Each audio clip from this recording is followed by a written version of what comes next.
Hello everyone.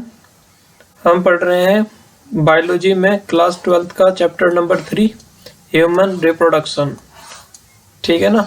और human reproduction में अभी तक हम 4 लेक्चर को अपलोड कर चुके हैं और आज हम लेकर आए हैं लास्ट लेक्चर इस चैप्टर का, लेक्चर नंबर 5। और आज की वीडियो में हम बात करेंगे फर्टिलाइजेशन के बारे में। फर्टिलाइजेशन के बारे में देखेंगे, उसके बाद हम पढ़ेंगे इम्प्लांटेशन।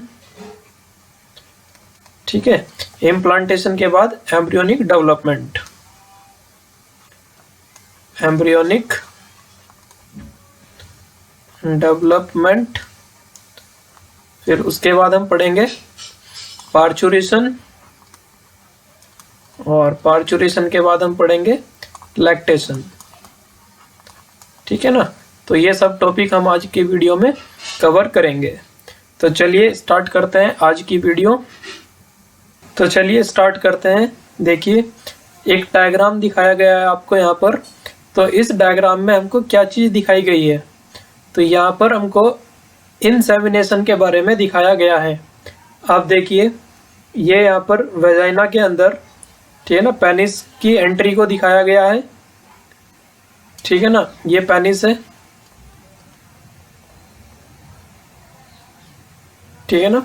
तो और यहाँ से पेनिस से यूरिथ्रा के द्वारा यहाँ से क्या निकल रहा है, ये स्पर्म्स निकल रहे हैं यहाँ पर। तो यहाँ पर ये क्या इकट्ठा हो गए, स्पर्म्स इकट्ठा हो गए।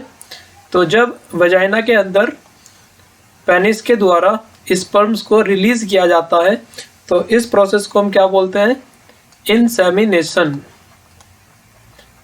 इंसेमिनेशन बोलते हैं हम इस प्रोसेस को, जब फीमेल जेनाइटल ट्रैक्ट में पेनिस के द्वारा स्पर्म्स को इंट्रोड्यूस कराया जाता है, तो उसको हम बोलते हैं इंसेमिनेशन। तो यहाँ पर इंसेमिनेशन हो गया। अब आप देख रहे हो, वजाइना के थ्रू स्पर्म्स को अंदर छोड़ा गया और यहाँ पर ये दिखाया हुआ है इसमें ओवरी। ठीक है ना, देखो ये ओवरी है यहाँ पे, और ओवरी से क्या निकला, देखो यहाँ पर ये एग, ओवरी फटी यहाँ से। ठीक है ना, ओवरी यहाँ से फटी और यहाँ से ये ओवम, ठीक है ना, राइप ओवम रिलीज हुआ और यहाँ पर ये फिम्बरी दिखाई दे रही है आपको। ठीक है ना, फिंगर लाइक प्रोजेक्शंस दिखाई दे रहे हैं, जिसको हम फिम्बरी कहते हैं। तो ये oocyte जो है यहाँ पर सेकेंडरी oocyte होती है, जो ओवरी से बाहर निकलती है, हम पढ़ चुके हैं ये। तो ये फिम्बरी के द्वारा कैच कर ली जाएगी और फैलोपियन ट्यूब से होती हुई ये पहुंचेगी इधर, है ना, इस तरीके से फैलोपियन ट्यूब में आ गई। ये यहाँ पर फैलोपियन ट्यूब है, ये दिखा रखी है फैलोपियन ट्यूब। अब यहाँ से देखो, वजाइना के द्वारा सर्विक्स से होते हुए स्पर्म्स कहाँ पर पहुँचेंगे, यूट्रस में एंट्री ले जाएंगे। ये स्पर्म्स जा रहे हैं इस तरीके से, और यहाँ पर ये फैलोपियन ट्यूब, ये फैलोपियन ट्यूब में होते हुए इधर से आ रहा है ओवम और दूसरी साइड से जा रहे हैं स्पर्म्स। और यहाँ पर ये देखो ओवम आया और ये स्पर्म आ गया यहाँ पर। ठीक है ना, ये इस तरीके से फर्टिलाइजेशन हो जाएगा। ठीक है ना। तो ये इंसेमिनेशन को दिखाया गया है और उसके बाद स्पर्म्स का पाथ बताया गया है कि यूट्रस से होते हुए स्पर्म फैलोपियन ट्यूब में जाएंगे, ओवरी से बाहर निकलकर ओवम फैलोपियन ट्यूब में आएगा, और फैलोपियन ट्यूब के कौन से पार्ट में फर्टिलाइजेशन होता है, एम्पुला पार्ट में होता है, याद रखेंगे। ठीक है, फैलोपियन ट्यूब के एम्पुला में फर्टिलाइजेशन होता है। चलिए नेक्स्ट देखते हैं। देखिए, एक डायग्राम और है। तो यहाँ पर ये वजाइना है और यहाँ पर स्पर्म्स को इंट्रोड्यूस कर दिया गया है। ठीक है ना, ये स्पर्म्स है और स्पर्म देखो यहाँ पर ये सर्विक्स है, सर्विक्स से होते हुए स्पर्म्स जा रहे हैं अंदर। ठीक है ना, और यहाँ से ये ओवरी है, ओवरी से क्या निकला, ये एग, ओवरी से निकला एग। ठीक है ना, तो अब ये कहाँ पर पहुंचेगा, एम्पुला पार्ट में पहुंचेगा ये। ठीक है ना, यहाँ पे, और स्पर्म्स यहाँ से होते हुए इसको ओवम को फर्टिलाइज कर देंगे। ठीक है ना। तो ये इस डायग्राम में दिखाया गया है यहाँ पे। तो देखते हैं हम यहाँ पर फर्टिलाइजेशन क्या होता है, फर्टिलाइजेशन एंड इम्प्लांटेशन। ठीक है, ड्यूरिंग कोइटस, कोइटस को हम क्या बोलते हैं, कोपुलेशन भी कहते हैं, हिंदी में बोलते हैं इसको मैथुन क्रिया। क्या बोलते हैं हिंदी में, मैथुन क्रिया। तो मेटिंग, है ना, मेटिंग भी बोल सकते हो, एक ही बात है, मेटिंग। तो कोइटस या कोपुलेशन वह क्रिया होती है जिसके द्वारा मेल पार्टनर स्पर्म्स को फीमेल की वजाइना में इंट्रोड्यूस करा देता है, ठीक है ना। तो semen is release by penis into vagina, तो कोपुलेशन के द्वारा सीमेन को रिलीज किया जाएगा पेनिस के द्वारा वजाइना में। सीमेन क्या होता है? सीमेन होता है हमारे पास स्पर्म्स और plus seminal plasma, seminal plasma, ठीक है ना, ये सीमेन कहलाता है। तो पेनिस के द्वारा रिलीज कर दिया जाएगा कहां पर? वजाइना में। नेक्स्ट पॉइंट में देखो, motile sperm swim and reaches to ampulla region of oviduct via cervix and uterus. जो मोटाइल स्पर्म्स होते हैं, स्पर्म्स मोटाइल होते हैं क्योंकि इनके पास क्या पाई जाती है? टेल पाई जाती है, तो उस टेल की हेल्प से ये मूव कर पाते हैं, ठीक है। तो मोटाइल स्पर्म तैरते हुए, स्विमिंग करते हुए पहुंचेंगे कहां पर? फैलोपियन ट्यूब के एम्पुला पार्ट तक। फैलोपियन ट्यूब को हम ओविडक्ट भी कहते हैं, ठीक है ना। तो सर्विक्स और यूट्रस के द्वारा होते हुए, सर्विक्स और यूट्रस के द्वारा होते हुए फैलोपियन ट्यूब के एम्पुला पार्ट में स्पर्म्स पहुंच जाएंगे, ठीक। Fertilisation takes place at ampulla. Important बात है, फर्टिलाइजेशन कहां पर होगा? एम्पुला में। एम्पुला किसका पार्ट होता है? फैलोपियन ट्यूब का पार्ट होता है। तो फर्टिलाइजेशन हो जाएगा ओविडक्ट के एम्पुला पार्ट में। If sperm and ovum reaches simultaneously in this region, ठीक है ना, एक तरफ से ओवम आना चाहिए और दूसरी तरफ से स्पर्म्स आने चाहिए एक साथ। तो जब ये दोनों एम्पुला पार्ट में मिल जाएंगे तो फर्टिलाइजेशन हो जाएगा, ठीक है। नेक्स्ट देखिए, during fertilisation sperms comes in contact with zona pellucida layer of ovum. Ovum के चारों तरफ क्या होती है? एक लेयर, ये ओवम है, तो इसके चारों तरफ एक मेम्ब्रेन पाई जाती है जिसको हम क्या बोलते हैं? जोना पेलुसिडा, ठीक है ना। तो स्पर्म सबसे पहले किसके कांटेक्ट में आ रहा है? यहाँ पर जोना पेलुसिडा के कांटेक्ट में आएगा and induces some changes in this membrane, और इस मेम्ब्रेन में कुछ चेंजेस होंगे। So this membrane allow the entry of sperm, और स्पर्म की एंट्री हो पाएगी इस ओवम के अंदर। तो देखो क्या होता है, यहाँ पर स्पर्म का जो हेड होता है उसकी सरफेस पर कुछ स्पेसिफिक प्रोटीन्स पाई जाती है। स्पर्म्स के हेड पर, यहाँ पर स्पर्म्स के हेड पर कुछ विशेष प्रकार की प्रोटीन पाई जाती है, और जोना पेलुसिडा के ऊपर भी कुछ प्रोटीन्स पाई जाती है। तो ये जो प्रोटीन एक दूसरे से मैच हो जाती है, एक दूसरे से जब ये प्रोटीन्स मैच हो जाती है तो यहाँ पर रास्ता ओपन हो जाता है, खुल जाएगा रास्ता, और ये स्पर्म इस ओवम के अंदर एंट्री ले पाएगा, ठीक है ना। तो ये जो प्रोटीन्स है स्पर्म्स के ऊपर और जो ओवम की सरफेस पर प्रोटीन्स पाई जाती है, ये कब मैच होगी? जब ये एक ही स्पीसीज के गैमीट्स होंगे दोनों, है ना। अगर आप दो डिफरेंट स्पीसीज ले लो, दो डिफरेंट स्पीसीज अगर लोगे तो फिर उनके प्रोटीन्स ये मैच नहीं होंगे, और प्रोटीन यदि मैच नहीं होंगे ये रिसेप्टर्स, तो फिर स्पर्म्स को अलाउ नहीं किया जाएगा और वो अंदर एंट्री नहीं ले पाएगा, ठीक है ना। तो जब ये प्रोटीन्स मैच हो जाएगी तो अलाउ करती है फिर जोना पेलुसिडा, उसको ये भेदता हुआ, पेनिट्रेट करता हुआ स्पर्म कहाँ पर चला जाएगा? ओवम के अंदर चला जाएगा, ठीक है ना। जो इसका एक्रोसोम पार्ट होता है, एक्रोसोम पार्ट होता है जो, ठीक है ना, एक्रोसोम स्पर्म का, इसके अंदर कुछ एंजाइम्स पाए जाते हैं जो जोना पेलुसिडा लेयर को क्या कर देते हैं? डिसॉल्व कर देते हैं।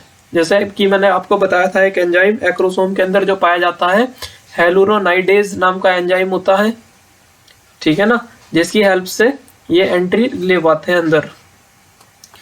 The secretion of acrosome of sperm help in entry of sperm in ovum cytoplasm through zona pellucida and plasma membrane of ovum, ठीक है ना। एक्रोसोम के अंदर क्या है?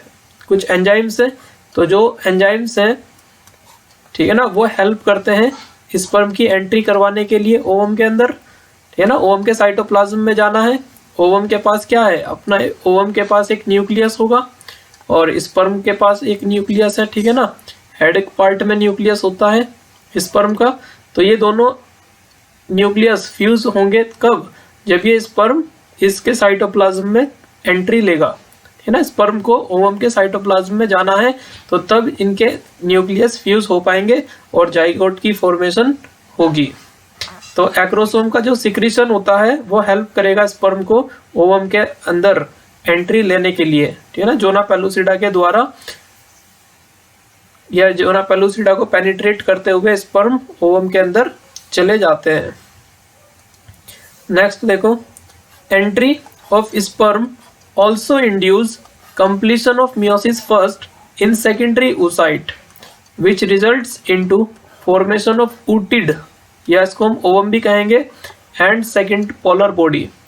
तो जब मैं आपको oogenesis पढ़ा रहा था तो उस समय मैंने आपको बताया था कि मियोसिस फर्स्ट जब होगी, ये मान लो तुम्हारी एक प्राइमरी oocyte थी, यहाँ पर प्राइमरी oocyte मैंने बताया था आपको 2n होती है, ठीक है ना। ये है प्राइमरी oocyte, ठीक है ना, 2n है। तो इसमें जब मियोसिस फर्स्ट होती है,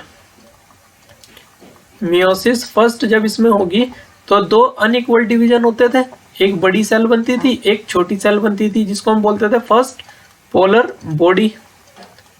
एक फर्स्ट पोलर बॉडी बनेगी और दूसरा बनता था हमारा ये n बन जाएगा, जिसको हम बोलते हैं सेकेंडरी oocyte। एक बनती थी सेकेंडरी oocyte बनती थी। अब ये सेकेंडरी oocyte मैंने कहा था यदि फर्टिलाइजेशन ना हो तो मेंस्ट्रुअल साइकिल में सेकेंडरी oocyte ही बाहर निकल जाएगी।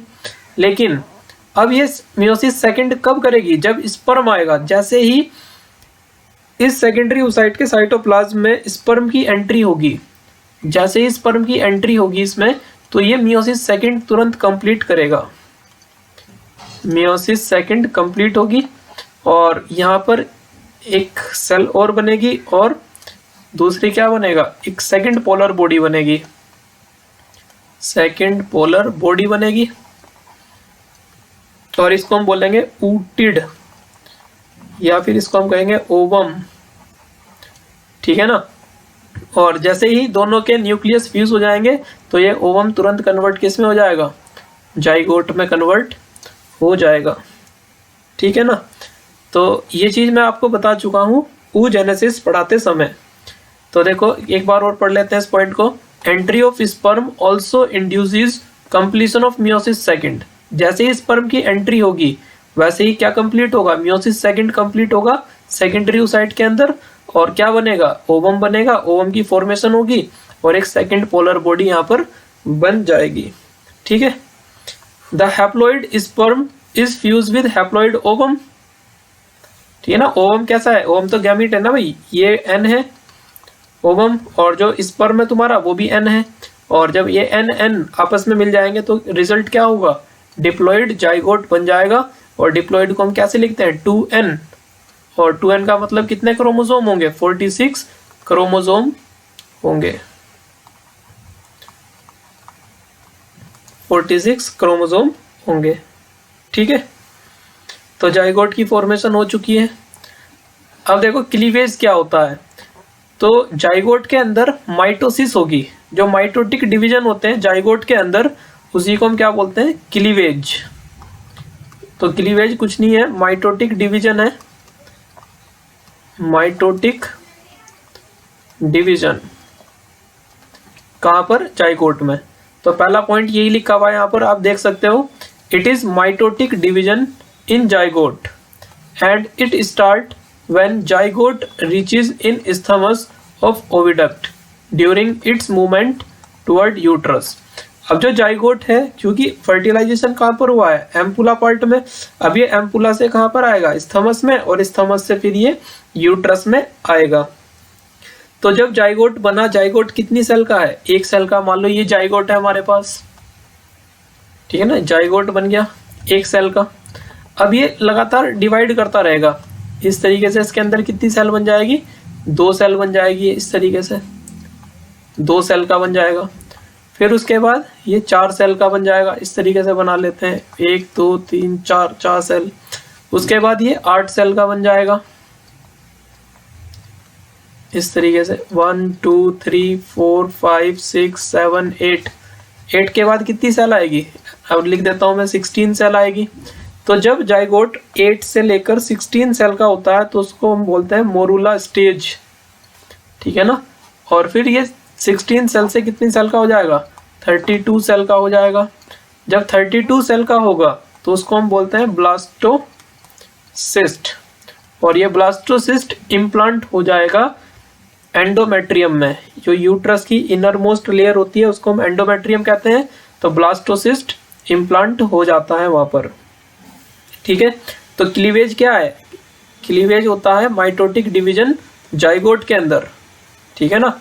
और जब ये जाइगोट में स्टार्ट हो जाते हैं ना, जाइगोट का धीरे धीरे मूवमेंट होता रहता है स्टमक की तरफ, और फिर यूट्रस में वो आ जाएगा, ठीक है। अब ये जो जितनी सेल्स बन रही है इसके अंदर, जैसे ये 2 सेल बन गई ना, तो इन सेल को हम क्या बोलते हैं, ब्लास्टोमियर्स। तो यहाँ पर ये 2 सेल स्टेज में कितनी ब्लास्टोमियर है, 2 ब्लास्टोमियर, फिर उसके बाद 4 ब्लास्टोमियर बन जाएगी, फिर 8 बनेगी, फिर 16, फिर 32, इस तरीके से। तो blastomeres are daughter cells of zygote, ठीक है ना। जो जाइगोट सेल्स बना रहा है डिवीजन करके अपनी संख्या को बढ़ा रहा है, तो उनको हम बोलते हैं ब्लास्टोमियर्स, और रिजल्ट ऑफ क्लीवेज, इसी को हम क्लीवेज भी बोलते हैं, ठीक है ना। क्लीवेज का मतलब है माइटोटिक डिवीजन जाइगोट के अंदर। अब देखो मोरूला स्टेज क्या है, तो मैंने अभी बताया आपको 8 to 16 ब्लास्टोमियर्स स्टेज जब आती है तो उसको हम मोरूला स्टेज कहते हैं। Morula continuous to divide, morula है 8 से 16 सेल की स्टेज, और ये लगातार डिवाइड करेगा। अब मान लो 8 से 16 सेल की स्टेज आएगी, और 16 के बाद कौन सी सेल की स्टेज आएगी, 32 सेल स्टेज आएगी। जब 32 सेल स्टेज आ जाती है तो उसको हम क्या बोल देते हैं, ब्लास्टोसिस्ट कह देते हैं। तो मोरूला लगातार डिवाइड करेगा एंड चेंजेस इनटू ब्लास्टोसिस्ट, किस में कन्वर्ट हो जाएगा, ब्लास्टोसिस्ट में, during embryos movement toward uterus. जब एम्ब्रियो यूट्रस की तरफ मूवमेंट कर रहा होगा, यूट्रस की तरफ मूवमेंट कर रहा होगा जब एम्ब्रियो, तो वो किस में कन्वर्ट हो चुका है तुम्हारा, ब्लास्टोसिस्ट में, ठीक है ना। 32 सेल स्टेज में आ चुका है। तो यहाँ पर ये डायग्राम भी देख सकते हो आप, ये ब्लास्टोसिस्ट का डायग्राम है, ब्लास्टोसिस्ट, ठीक है ना। क्या ध्यान रखना है इसमें, देखो जो 32 सेल की स्टेज आई थी तो उसमें सेल्स क्या होती है, 2 लेयर में अरेंज हो जाती है। एक तो पेरीफेरी में लग गई ये सेल्स, जैसे एक सेल तो ये है, देखो ये न्यूक्लियस, फिर ये दूसरी सेल है, ठीक है ना, ये न्यूक्लियस, एक ये सेल है। इस तरीके से जो पेरीफेरी पे अरेंज हो गई इस तरीके से सेल्स, इनको हम बोलते हैं ट्रोफोब्लास्ट। क्या बोलते हैं इनको हम, ट्रोफोब्लास्ट। और ये हेल्प करेगी किसकी फॉर्मेशन करने में, प्लेसेंटा को बनाने में, ठीक है ना, फॉर्म प्लेसेंटा, ये प्लेसेंटा को बनाएगी, ठीक है ना। प्लेसेंटा क्या होता है, connection between embryo and mother, mother और एम्ब्रियो के बीच का जो कनेक्शन होता है, कनेक्टिंग लिंक होती है प्लेसेंटा। तो बच्चे का कौन सा पार्ट प्लेसेंटा को बनाने में हेल्प करेगा, ट्रोफोब्लास्ट लेयर, जो ये सेल्स अरेंज हो गई चारों तरफ। और कुछ सेल्स यहाँ पर देखो जो ब्लू कलर में दिखा रखी है, ये यहाँ पर ये इकट्ठा हो जाएगी एक मास में, तो इसको हम क्या बोलेंगे, इनर सेल मास। और ये सेल्स रिस्पॉन्सिबल है सभी ऑर्गन्स बनाने के लिए, है ना। जो बच्चे के अंदर जितने भी ऑर्गन्स बनेंगे वो सब ऑर्गन्स इन सेल से बनते हैं, जो कहलाती है इनर सेल मास कहलाता है, ठीक है। और ये सबसे बाहर आपको जोना पेलुसिडा दिखाई दे रही है, और जो ये कैविटी आपको दिखाई दे रही है यहाँ पर, ये कैविटी पूरी दिखाई दे रही है ना, इसको हम बोलते हैं ब्लास्टोसील।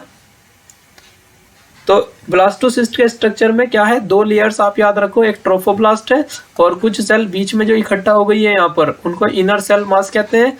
इनर सेल मास क्या बनाएगी, फॉर्म ऑल ऑर्गन्स, ठीक है ना, सारे ऑर्गन्स बनेंगे इनर सेल मास से। और जो ट्रोफोब्लास्ट है वो क्या बनाएगी, प्लेसेंटा को बनाएगी। जो इसके बीच में कैविटी है उसको क्या बोलते हैं, ब्लास्टोसील कहते हैं। तो ये स्ट्रक्चर है ब्लास्टोसिस्ट का, ठीक है।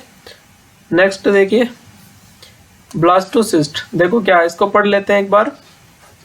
The blastomeres in the blastocyst are arrange into 2 layers. तो ब्लास्टोसिस्ट के अंदर ब्लास्टोमियर्स 2 लेयर में अरेंज हो जाती है। आउटर ट्रोफोब्लास्ट, आउटर ट्रोफोब्लास्ट कौन सी है? जो पेरीफेरी पे चली गई थी, है ना, किनारे पर। आउटर कौन सी है? ये वाली आउटर है, देखो ये वाली, ये ट्रोफोब्लास्ट जिसको हम कह रहे हैं ना, ये आउटर है, ये आउटर है, ठीक है। तो outer trophoblast layer which get attach to endometrium, जो आउटर ट्रोफोब्लास्ट है वो किससे अटैच हो जाएगी? एंडोमेट्रियम से, ठीक है ना। और किसकी फॉर्मेशन करेगी? प्लेसेंटा की फॉर्मेशन करेगी। The inner blastomeres form inner cell mass, और जो बीच में अंदर की तरफ एक जगह पर सेल्स इकट्ठा हो गई उनको हम क्या बोलते हैं? इनर सेल मास कहते हैं। Which get differentiated as embryo, और पूरा का पूरा जो एम्ब्रियो बनेगा इन्हीं इनर सेल मास से बनेगा। इनर सेल मास की जो ये सेल्स हैं, है ना, स्टेम सेल्स होती है और सभी ऑर्गन्स बनाती है।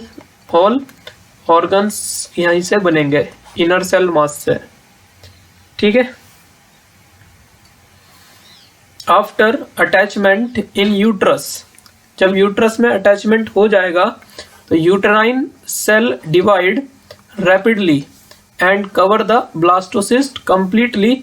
This is called implantation. देखो कैसे होगा, मान लो ये तुम्हारा यूट्रस है,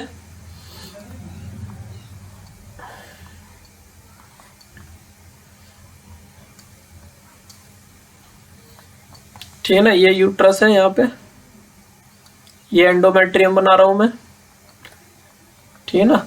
तो जैसे ही ब्लास्टोसिस्ट क्या होगा, ब्लास्टोसिस्ट यहाँ पर आएगा, ये ब्लास्टोसिस्ट आ गया यहाँ पर एंडोमेट्रियम के कांटेक्ट में ना, तो यहाँ से एंडोमेट्रियम क्या होगा, तेजी से ग्रो करेगी और तेजी से ग्रो करके क्या करेगी, इसको कवर कर लेगी चारों तरफ इस तरीके से। जो यूट्राइन वॉल है एंडोमेट्रियम की वॉल, वो इस ब्लास्टोसिस्ट को चारों क्या कर लेगी, कवर कर लेगी, और ये अंदर चला जाएगा एंडोमेट्रियम में, धस जाएगा अंदर। और जब ये ब्लास्टोसिस्ट एंडोमेट्रियम में धस जाता है, एम्बेडेड हो जाता है, तो उसको हम बोलते हैं इम्प्लांटेशन। और इम्प्लांटेशन जब हो जाता है तो यहाँ से प्रेगनेंसी स्टार्ट हो जाती है, ठीक है ना। प्रेगनेंसी स्टार्ट होती है इम्प्लांटेशन से, जब इम्प्लांटेशन हो जाता है। देखो इस डायग्राम से समझ लेते हैं, ये ओवरी है, ठीक है, ये ओवरी है, यहाँ से ये ग्राफियन फॉलिकल था, ये ग्राफियन फॉलिकल फटा, इससे सेकेंडरी oocyte बाहर निकली, ये सेकेंडरी oocyte है, ठीक है ना। ओवुलेशन हुआ, ओवुलेशन होने से फिम्बरी ने इसको कैच कर लिया, फैलोपियन ट्यूब में बढ़ने लगा। यहाँ पर देखो ये फर्टिलाइजेशन दिखा रखा है, फर्टिलाइजेशन, ये स्पर्म्स इसके अंदर घुस चुके हैं, देखो ये स्पर्म्स है, ठीक है ना, बाहर भी कुछ स्पर्म्स है इसके इस तरीके से। तो ये ओवम जो था फर्टिलाइजेशन हुआ यहाँ पर, ठीक है ना, स्पर्म ने ओवम को फर्टिलाइज कर दिया, तो ये फर्टिलाइज्ड एग बन गया। और फर्टिलाइज्ड एग को हमने क्या बोला, जाइगोट। तो ये तुम्हारा 1 सेल स्ट्रक्चर है जाइगोट, ये है जाइगोट। और जाइगोट कितने सेल का है? 1 सेल का, 1 सेल का।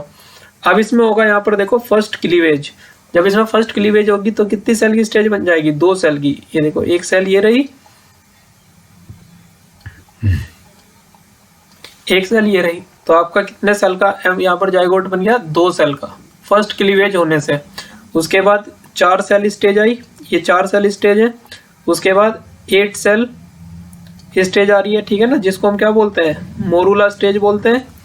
फिर उसके बाद ये क्या बन गया? ब्लास्टोसिस्ट बन गया। देखो ये ब्लास्टोसिस्ट है, ठीक है ना। और ब्लास्टोसिस्ट यहाँ पर आकर देखो ये एंडोमेट्रियम में, ठीक है ना, एम्बेडेड हो जाएगा, इम्प्लांटेशन इसका यहाँ पर हो जाएगा। और यहाँ पर ये डेज भी लिखे हुए हैं ना, तो फर्स्ट डे में यहाँ पहुंचा, सेकंड डे में यहाँ पर पहुंचा, 3 से 4 दिन, 4 है ना, 5 दिन। तो यहाँ पर इम्प्लांटेशन में देखो 8 से 9वें दिन या 7वें 8वें दिन इम्प्लांटेशन हो जाता है, ठीक है। ये देखो एक डायग्राम और भी है, ये डिलीवरी होने के बाद, है ना, बच्चा जो है बाहर आ चुका है। और ये ब्लैक में जो स्ट्रक्चर आपको दिखाई दे रहा है, ये क्या है? तो इस स्ट्रक्चर को हम बोलते हैं प्लेसेंटा, ठीक है ना, प्लेसेंटा ये। और ये आपने पाइप देखा होगा, प्लेसेंटा से जुड़ा हुआ एक पाइप है, ठीक है ना ये, और इधर ये बच्चे की नाभि से जुड़ा रहता है, इसको हम कहते हैं अम्बिलिकल कोड। अम्बिलिकल कोड कहते हैं इसको, ठीक है ना। ये बेबी है, तो बेबी से जो प्लेसेंटा जुड़ा होता है वो किसके द्वारा जुड़ा होता है, अम्बिलिकल कोड के द्वारा। तो अम्बिलिकल कोड किसको कनेक्ट करने का काम करता है, ये क्वेश्चन पूछा जा सकता है। अम्बिलिकल कोड कनेक्ट करता है बेबी को प्लेसेंटा से, और प्लेसेंटा किसको कनेक्ट करता है, बेबी को मदर से, ठीक है ना। तो प्लेसेंटा कनेक्टिंग लिंक है बिटवीन बेबी एंड मदर, और अम्बिलिकल कोड कनेक्टिंग लिंक है बिटवीन बेबी एंड प्लेसेंटा। तो ये ध्यान रखेंगे आप। नेक्स्ट देखिए प्लेसेंटा। तो प्लेसेंटा क्या होती है, chorionic विल्लाई is finger like projection from outer trophoblast. जो ब्लास्टोसिस्ट में चारों तरफ सेल अरेंज हो गई थी उनको हमने क्या बोला था, ट्रोफोब्लास्ट। अब वो ट्रोफोब्लास्ट क्या होता है, फिंगर लाइक प्रोजेक्शंस निकलते हैं कुछ इस तरीके से, जिनको हम क्या बोलते हैं, फिंगर लाइक प्रोजेक्शंस को कोरियोनिक विल्लाई, इस तरीके से। तो ये है आपका कोरियोनिक विल्लाई, ठीक है ना। जो ट्रोफोप्लास्ट की लेयर है, आउटर लेयर थी, वो फिंगर लाइक प्रोजेक्शंस बनाती है, जिसको हम क्या बोलते हैं, कोरियोनिक विल्लाई कहते हैं। और ये कोरियोनिक विल्लाई जो होगी are surrounded by uterine tissue and maternal blood. Chorionic villi को सराउंड कर लिया जाएगा यूटेराइन टिश्यूज के द्वारा, और uterine tissues and chorionic विल्लाई interdigitated and form placenta. और जब यूटेराइन टिश्यू और कोरियोनिक विल्लाई आपस में मिल जाएगी, इंटरडिजिटेड का मतलब होता है इस तरीके से मिल जाना। देखो मान लो ये हमारा यूट्राइन वॉल है और ये कोरियोनिक विल्लाई है ना, ब्लास्टोसिस्ट। तो जब ये इस तरीके से इसके पास आएगा ना, तो इस तरीके से इसका कॉम्बिनेशन बन जाएगा अच्छी तरीके से। तो ये इंटरडिजिटेड हो गया, इस तरीके से जुड़ गया, ठीक है ना। यूट्रस की वॉल से, एंडोमेट्रियम से अच्छी तरीके से जुड़ जाएगा ब्लास्टोसिस्ट। तो उस तरीके से क्या बनेगा, प्लेसेंटा की फॉर्मेशन होगी यहाँ से।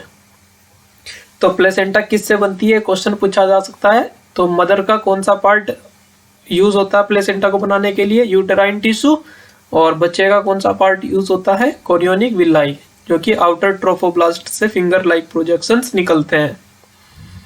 नेक्स्ट देखो, placenta is a functional unit between embryo and maternal body. यह भी बताया, एम्ब्रियो और मैटरनल बॉडी, मदर के बीच का एक फंक्शनल यूनिट है प्लेसेंटा, और इसके द्वारा क्या सप्लाई किया जाएगा, ऑक्सीजन को सप्लाई किया जाएगा, न्यूट्रिएंट्स को सप्लाई किया जाएगा, and also remove carbon dioxide waste from body. और कार्बन डाइऑक्साइड का रिमूवल किया जाएगा प्लेसेंटा के द्वारा, अदर वेस्ट का, ठीक है ना। जो एम्ब्रियो का वेस्ट बनेगा, नाइट्रोजिनस वेस्ट या किसी भी तरीके का वेस्ट, वो रिमूव होगा प्लेसेंटा के द्वारा, ठीक है। नेक्स्ट देखिए, umbilical cord connect the placenta to embryo. Umbilical cord मैंने अभी फोटो में आपको दिखाया था। अम्बिलिकल कॉर्ड क्या होती है, जो प्लेसेंटा को एम्ब्रियो से कनेक्ट करती है। एक रोड लाइक स्ट्रक्चर होता है, रोड लाइक स्ट्रक्चर, जिसको हम क्या बोलते हैं, अम्बिलिकल कॉर्ड। यह प्लेसेंटा और एम्ब्रियो को कनेक्ट करने का काम करती है। Placenta is also an endocrine tissue which produces. तो जो प्लेसेंटा है, तो जो प्लेसेंटा होती है वो एंडोक्राइन टिश्यू की तरह भी या एंडोक्राइन ग्लैंड की तरह भी कार्य करती है। और प्लेसेंटा से कौन कौन से हार्मोन सिक्रेट होते हैं, पहला है ह्यूमन कोरियोनिक गोनाडोट्रोपिन, इसको शॉर्ट में हम HCG भी कहते हैं, और ये LH का काम करता है, मतलब ये प्रोजेस्टेरोन के लेवल को बना के रखता है, जिससे एंडोमेट्रियम मेंटेन रहेगी और प्रेगनेंसी उससे मेंटेन रहेगी, प्लेसेंटा एंडोमेट्रियम से जुड़ी रहेगी, ठीक है। ह्यूमन प्लेसेंटल लैक्टोजन दूसरा हार्मोन है, इसको HPL कहते हैं। ये प्लेसेंटा से सिक्रेट होता है और ये मिल्क का प्रोडक्शन करवाता है, ठीक है ना, ब्रेस्ट में मिल्क का प्रोडक्शन ये करवाता है। और है एस्ट्रोजन और प्रोजेस्टेरोन, तो ये भी प्लेसेंटा के द्वारा सिक्रीट होते हैं। तो 4 हार्मोन अभी याद कर लेना है। एक होता है HCG, दूसरा HPL, तीसरा एस्ट्रोजन और एक प्रोजेस्टेरोन। तो ये सब हार्मोन प्लेसेंटा से सिक्रीट होते हैं। ठीक है, नेक्स्ट है during pregnancy ovary also secrete relaxin hormone. तो प्रेगनेंसी के टाइम ध्यान रखना, ये प्रेगनेंसी के टाइम ही केवल हार्मोन सिक्रीट होता है। तो रिलैक्सिन हार्मोन लास्ट में ये सिक्रीट होता है और ये किसको रिलैक्स करवाता है? सर्विक्स को या प्यूबिक सिम्फाइसिस को, सर्विक्स को या प्यूबिक सिम्फाइसिस, प्यूबिक सिम्फाइसिस को ये रिलैक्स करवाएगा, जिससे बेबी आसानी से बाहर आ सके। Relaxin, HCG, HPL are secreted by during pregnancy.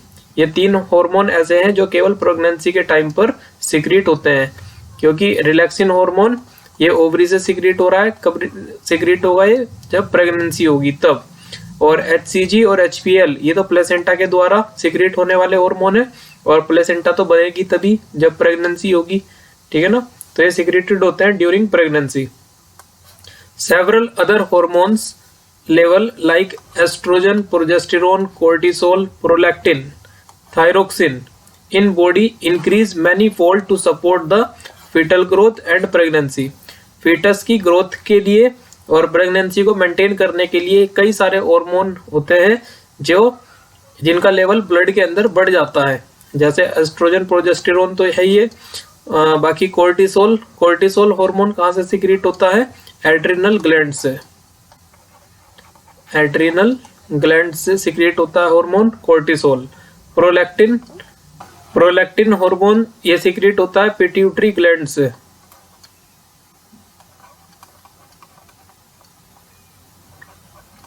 Pituitary gland से सिक्रीट होता है प्रोलैक्टिन। थायरोक्सिन सिक्रीट होता है थायराइड ग्लैंड से, थायराइड ग्लैंड से सिक्रीट होता है थायरोक्सिन। ठीक है ना, और ये फीटस की ग्रोथ के लिए रिस्पॉन्सिबल होते हैं हॉर्मोन्स। नेक्स्ट देखिए, कुछ जर्मिनल लेयर्स पढ़ लेते हैं हम, जिनको हम एम्ब्रियोनिक लेयर भी कहते हैं। तो कितनी होती है जर्मिनल लेयर? 3 होती है। ठीक है ना, जिनको हम जानते हैं एक्टोडर्म, एंडोडर्म और मेसोडर्म के नाम से। तो initially there are 2 layer differentiated from embryo. तो सबसे पहले शुरुआत में कितनी लेयर बनती है? 2 लेयर बनती है एम्ब्रियो के अंदर। इनर सेल मास से सबसे पहले 2 लेयर डिफरेंशिएट होती है एम्ब्रियो से, या आप कह दो इनर सेल मास से, जिसको हम बोलते हैं आउटर एक्टोडर्म और इनर एंडोडर्म। ठीक है ना, सबसे पहले कौन सी बनेगी? एक्टोडर्म और एंडोडर्म बनेगी। और मेसोडर्म अपीयर होती है एक्टोडर्म और एंडोडर्म के बीच में बनेगी। अंदर की तरफ होगी एंडोडर्म, बाहर की तरफ एक्टोडर्म, और बीच में होती है मेसोडर्म। और इन्हीं तीनों जर्म लेयर से बॉडी के सभी ऑर्गन्स ड्राइव होते हैं, बनते हैं इन्हीं से। These 3 layers give rise to all tissue and organ system in body। हमारी बॉडी के अंदर जितने भी ऑर्गन्स है वो सब इन्हीं तीनों जर्म लेयर से बनते हैं। ठीक है, तो चलिए यहाँ पे समझ लेते हैं। देखो, हम ब्लास्टोसिस्ट तक पहुंच गए थे ना, ब्लास्टोसिस्ट। अब ये ब्लास्टोसिस्ट जो होता है ना, ये कन्वर्ट होता है आपका एक स्टेज में गैस्ट्रूला, जिसको हम कहते हैं गैस्ट्रूला स्टेज में। और इस प्रोसेस को हम क्या कहते हैं? गैस्ट्रुलेशन। इस प्रोसेस को हम क्या बोलते हैं? गैस्ट्रुलेशन कहते हैं। ये जो गैस्ट्रूला स्टेज होती है, इस गैस्ट्रूला स्टेज में हमको 3 जर्म लेयर देखने को मिलती है, जिसको हम बोलते हैं एंडोडर्म, एक होती है आपकी मेसोडर्म, और तीसरी होती है एक्टोडर्म।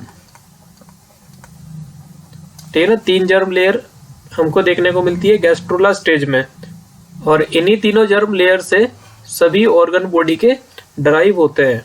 ठीक है ना, form all organs of the body. ठीक है ना, बच्चे के अंदर सारे ऑर्गन्स इन्हीं तीनों जर्म लेयर से बनते हैं।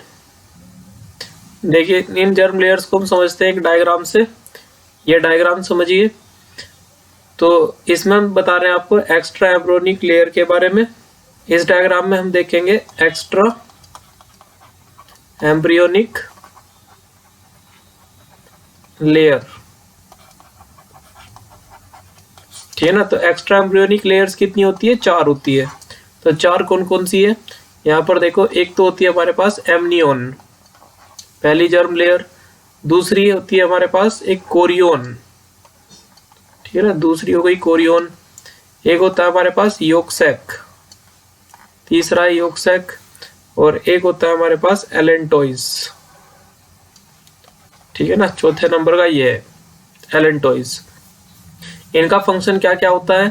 जो तुम्हारा योक्सेक है, तो योक्सेक एम्ब्रियो के अंदर ब्लड की फॉर्मेशन करने में काम आता है, ठीक है ना। तो इसको हम कह सकते हैं ये है site of erythropoiesis, site of erythropoiesis. और इसी से जर्मिनल एपिथेलियम भी बनती है एम्ब्रियो के अंदर, जर्मिनल एपिथेलियम, ठीक है ना, इसी से बनती है। कोरियोन का काम क्या होता है? क्या काम है इसका? फॉर्म कोरियोनिक विलाई, हम पढ़ा था ना हमने कोरियोनिक विलाई, जिससे प्लेसेंटा की फॉर्मेशन हुई थी, तो कोरियोन से बनता है। एमनियोन का काम क्या होता है? ये एमनियोटिक सैक बनाने का काम करता है, एमनियोटिक सैक, ठीक है ना। ये होता है एमनियोटिक सैक, यहाँ पर ये अंदर, इसके अंदर फ्लूइड भरा रहता है, ठीक है ना, जो एम्ब्रियो को प्रोटेक्शन देने का काम करता है ना। ये शॉक एब्जॉर्बर होता है और एंटीबैक्टीरियल प्रॉपर्टी भी इसके अंदर होती है, ठीक है। एलेंटोइज, एलेंटोइज किस काम आता है? तो एलेंटोइज के द्वारा फॉर्म होता है यूरिनरी ब्लैडर एम्ब्रियो में, फॉर्म यूरिनरी ब्लैडर, ठीक है। और ब्लड वेसल भी बनती है इससे, form blood vessels, blood vessels for umbilical cord, for umbilical cord, ठीक है। तो क्वेश्चन एग्जाम में यहां से पूछ लिया जाता है कि ये जो तीनों एक्स्ट्रा, चारों एक्स्ट्रा एम्ब्रियोनिक लेयर है, ये कौन कौन सी जर्म लेयर से मिलकर बनी होती है, ठीक है ना। यहाँ से ये क्वेश्चन आ जाता है। तो आप देखिए, जो इसमें ये बाहर का पोर्शन आपको दिखाई दे रहा है, ये वाला, यहाँ से इसको मैं मार्क कर रहा हूं।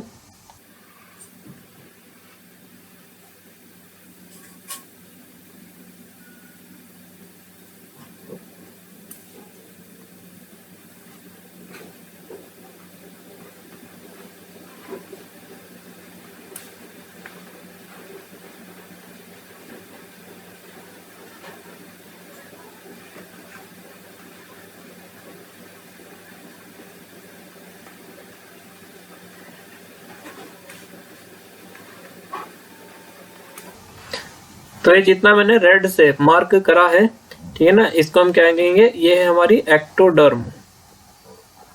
जो मैंने रेड से किया है, ये क्या है? एक्टोडर्म है, ठीक है। और ये भी क्या होती है? ये भी एक्टोडर्म है अंदर की तरफ।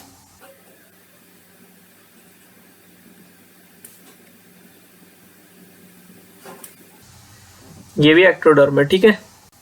जो डैश डैश से मैं यहाँ पर अब कर रहा हूँ, ठीक है ना, येलो से कर रहा हूँ, जो ये हमारे पास मेसोडर्म।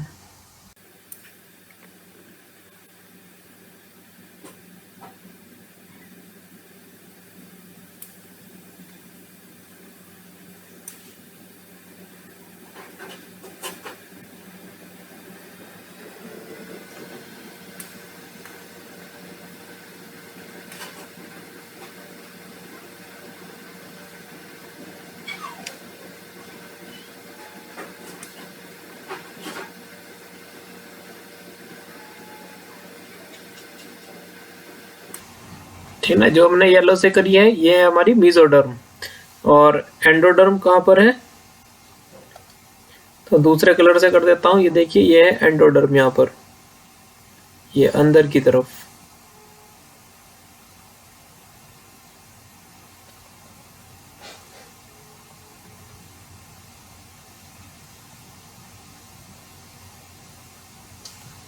ठीक है, ये हमारे पास एंडोडर्म। तो ये जर्म लेयर्स हो गई। ठीक है, तो क्वेश्चन यहाँ पर ये पूछा जाता है कि जो एमनियोन है ये आउटर और इनर लेयर इसमें जो है वो एक्टोडर्म या एंडोडर्म किससे बनी हुई है। ठीक है ना, तो येलो से हमने कौन सी दिखाई है, मीजोडर्म को।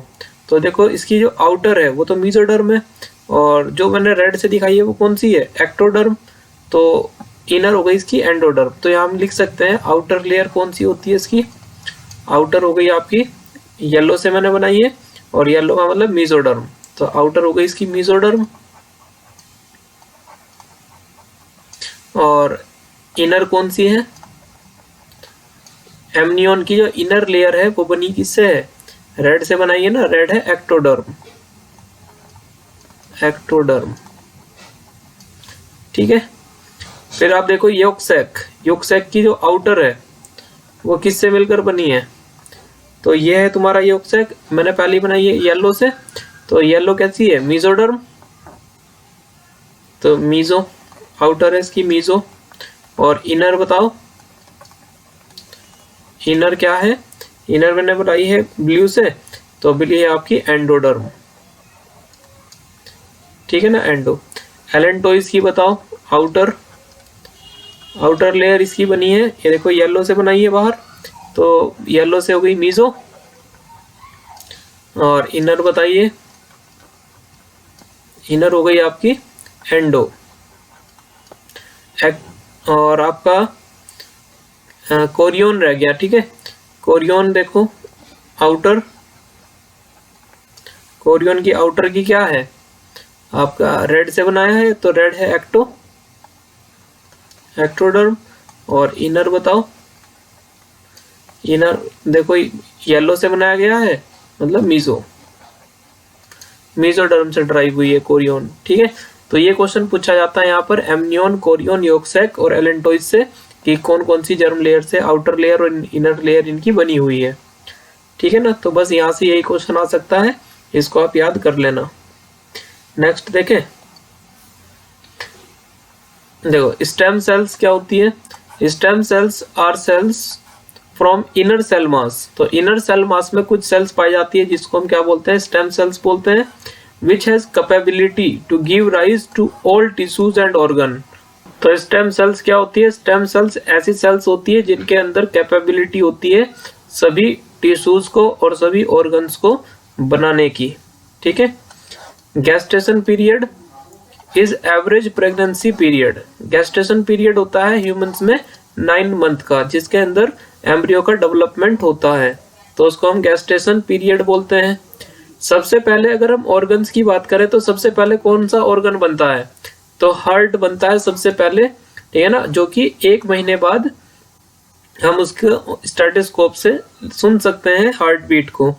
ठीक है ना, तो heart is develop in 1 month old embryo. 1 महीने के बाद क्या बन जाता है, हार्ट बन जाता है। एक फोटो भी देख लीजिए यहाँ पर। ठीक है ना, ये यूट्रस है चारों तरफ, और यूट्रस के अंदर एक डेवलपिंग बेबी को दिखाया गया है। ठीक है ना, ये यहाँ पर ये प्लेसेंटा के थ्रू कनेक्टेड है, यहाँ पर दिखाई दे रही है हमको ये प्लेसेंटा। ठीक है, और ये बेबी है। नेक्स्ट देखिए, limbs and digits are developed in fetus by the end of 2nd month of pregnancy. तो प्रेगनेंसी के 2nd मंथ के अंत में, ठीक है ना, क्या क्या बन जाता है, लिम्स बन जाते हैं और डिजिट्स बन जाती है। लिम्स का मतलब होता है हाथ और पैर का बनना, हाथ और पैर दोनों बन जाते हैं, और डिजिट्स का मतलब होता है अंगुलियों का बनना, अंगुलियों का बनना। तो ये कब बन जाते हैं, 2nd मंथ के एंड तक बन जाते हैं। After 1st trimester most of the organ system is developed. 1st trimester का मतलब क्या होता है, फर्स्ट 3 मंथ, फर्स्ट 3 मंथ। ठीक है ना, 3 महीने को एक ट्राइमेस्टर बोलते हैं। तो फर्स्ट 3 मंथ को क्या बोलेंगे, फर्स्ट ट्राइमेस्टर बोलेंगे। तो फर्स्ट ट्राइमेस्टर तक मतलब पहले 3 महीने में मेजर ऑर्गन्स सभी बन चुके होते हैं। limbs and external genital opening are well developed in 3-month-old fetus। ठीक है ना, लिम्स और एक्सटर्नल जेनिटेलिया भी क्या हो जाते हैं, डेवलप हो जाते हैं 3 मंथ के बाद। Moment of fetus and hair on head can seen in 5th month, और 5वें मंथ में क्या होता है, फीटस की मूवमेंट को फील किया जाता है और उसके हेड पर, सर पर बाल भी आ जाते हैं 5th मंथ के बाद। At the end of 2nd trimester, जब 2nd ट्राइमेस्टर का अंत आता है, 2nd ट्राइमेस्टर का मतलब क्या हुआ, 6th मंथ यहाँ पर कंप्लीट हो गए, 6th मंथ के बाद, ठीक है ना, या आप क्या बोल सकते हो 24 week, body hairs, eyelid separation, eye lashes are clearly visible. ठीक है ना, 5वें महीने में तो क्या हुआ था, हेड पर हेयर्स आए थे, है ना, सर पर केवल बाल आए थे, अब पूरी बॉडी पर बाल आ जाएंगे 6 महीने के बाद। जो आईलिड्स होती है वो सेपरेट हो जाएगी और आई लैसेस भी देखने को हमको मिलेंगे। तो आप यहाँ पर देखो, ये डायग्राम हमने क्यों लिया है, तो आईलिड को बताने के लिए। आईलिड, कुछ बच्चों को प्रॉब्लम रहती है आईलिड क्या होता है, तो आप यहाँ पर देख लीजिए, जो ये स्किन दिखाई दे रही है हमको ऊपर की तरफ, इसको बोलते हैं आईलिड। ठीक है, और आई लैसेस किसको बोलते हैं, ये जो होती है इनको बोलते हैं भंवर, बोलते हैं शायद, सॉरी पलके, इनको बोलते हैं पलक। तो ये आई लैसेस है और ये आईलिड कहलाता है हमारा। ठीक है ना, तो ये ओपन हो गया ना नीचे से और ऊपर से हमारी, इस तरीके से आईज, ये क्या कहलाता है, ऊपर की साइड है ये, इनको बोलते हैं आईब्रो। ठीक है, अब देखो ये हमारे को क्या दिखाया है, यहाँ पे पार्चुरेशन को दिखाया है। अब बेबी को बाहर आना है तो यहाँ से हेड की साइड से ये सर्विक्स के द्वारा बाहर की तरफ आता है। यहाँ पर देखो ये हेड की बाहर आ रहा है और यहाँ पर बेबी बाहर निकल चुका है, और यूट्रस के अंदर क्या है, केवल अब क्या बची है, यहाँ पे ये प्लेसेंटा बची है, और ये आपका क्या है, अम्बिलिकल कॉर्ड, और अम्बिलिकल कॉर्ड को यहाँ से काट देंगे। ठीक है ना, ये देखिए यहाँ पर किस तरीके से प्लेसेंटा को रिमूव किया जाता है यूट्रस से। ठीक है ना, तो यहाँ पर ये दिखाया गया है removal of placenta, removal of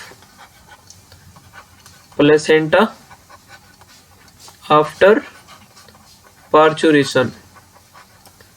parturition के बाद प्लेसेंटा को रिमूव, है ना, जब डिलीवरी हो गई, बेबी बाहर आ चुका है, तो तब प्लेसेंटा को कैसे रिमूव किया जाता है वो यहाँ पर दिखाया गया है। देखो पार्चुरेशन किसको बोलते हैं, parturition is delivery of the baby. जब बेबी की डिलीवरी होती है तो उस प्रोसेस को हम पार्चुरेशन कहते हैं। ठीक है, it is a complex neuro endocrine mechanism. Neuro endocrine का मतलब क्या है, क्योंकि इसमें नर्वस सिस्टम,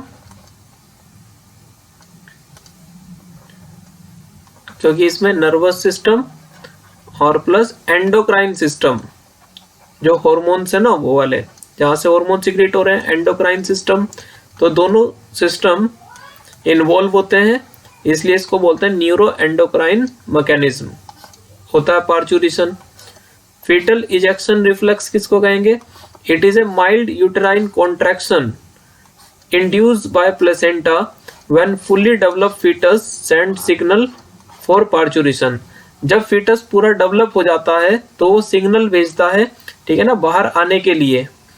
तो प्लेसेंटा से कुछ हार्मोन सिक्रेट होते हैं जिनकी वजह से यूट्रस के अंदर कॉन्ट्रैक्शन होना शुरू हो जाएगा, और जब यूट्राइन वॉल में, यूट्रस की कौन सी वॉल में सबसे ज्यादा कॉन्ट्रैक्शन होता है, मायोमेट्रियम, जो बीच वाली होती है ना, ज्यादा थिक होती है वॉल, तो उसमें कॉन्ट्रैक्शन सबसे ज्यादा होता है, और बेबी आसानी से फिर जिससे बाहर आ सके उस लिए ये कॉन्ट्रैक्शन होता है। तो first signal of parturition is send by fetus itself. तो जो सबसे पहला सिग्नल होता है पार्चुरेशन का, डिलीवरी का, वो कौन देता है, फीटस खुद देता है। ठीक है, ऑक्सीटोसिन, ऑक्सीटोसिन हार्मोन होता है, तो fetal ejection reflex trigger the secretion of oxytocin from pituitary.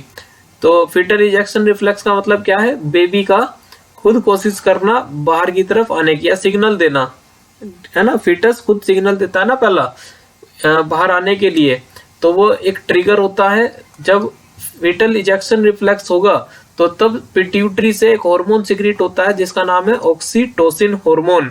और ये ऑक्सीटोसिन हार्मोन क्या करता है, यूट्रस की मसल में, मायोमेट्रियम में बहुत ज्यादा स्ट्रॉन्ग कॉन्ट्रैक्शन करता है, जिससे कॉन्ट्रैक्शन होगा तो फिर कॉन्ट्रैक्शन होने से रास्ता ज्यादा खुल जाता है और बेबी आसानी से बाहर आ सकता है।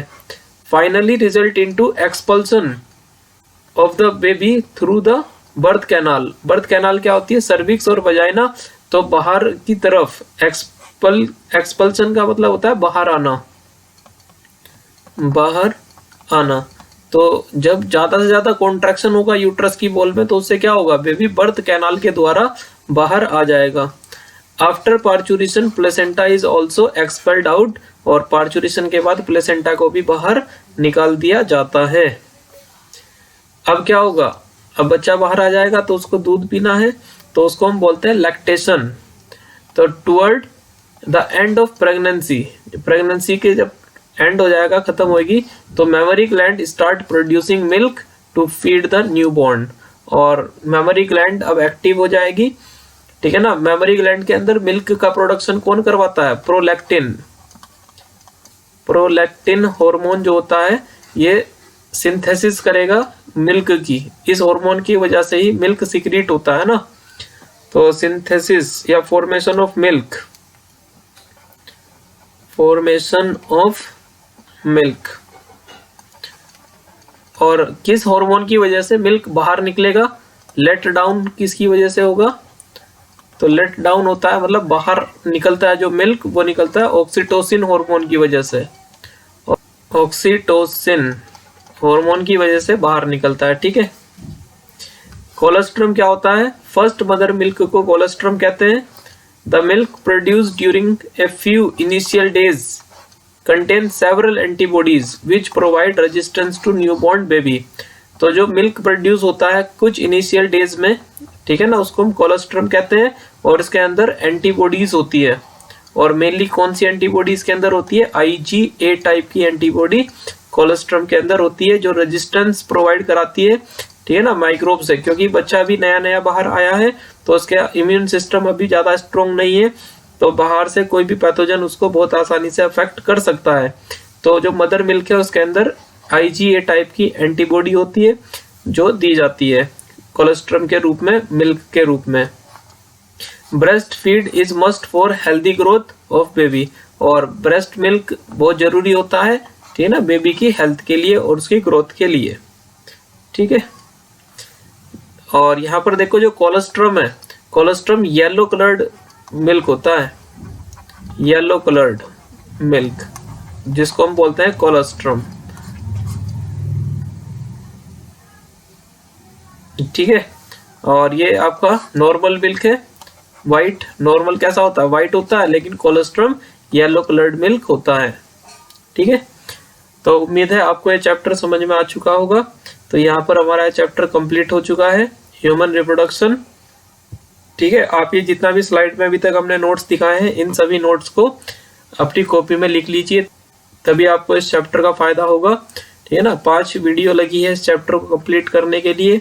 अब नेक्स्ट वीडियो जो मैं बनाऊंगा वो इस चैप्टर के क्वेश्चंस को लेकर बनाऊंगा, जो नीट के लिए इंपॉर्टेंट होंगे क्वेश्चंस, ठीक है ना। मोस्ट इंपोर्टेंट क्वेश्चंस लेकर आएंगे हम इस चैप्टर के आपके लिए। तो इस चैप्टर में इतना ही रखते हैं अभी, ठीक है। और यदि आपने चैनल को सब्सक्राइब नहीं किया है तो चैनल को सब्सक्राइब कर लें और वीडियो को ज़्यादा से ज़्यादा शेयर करें। Thank you very much.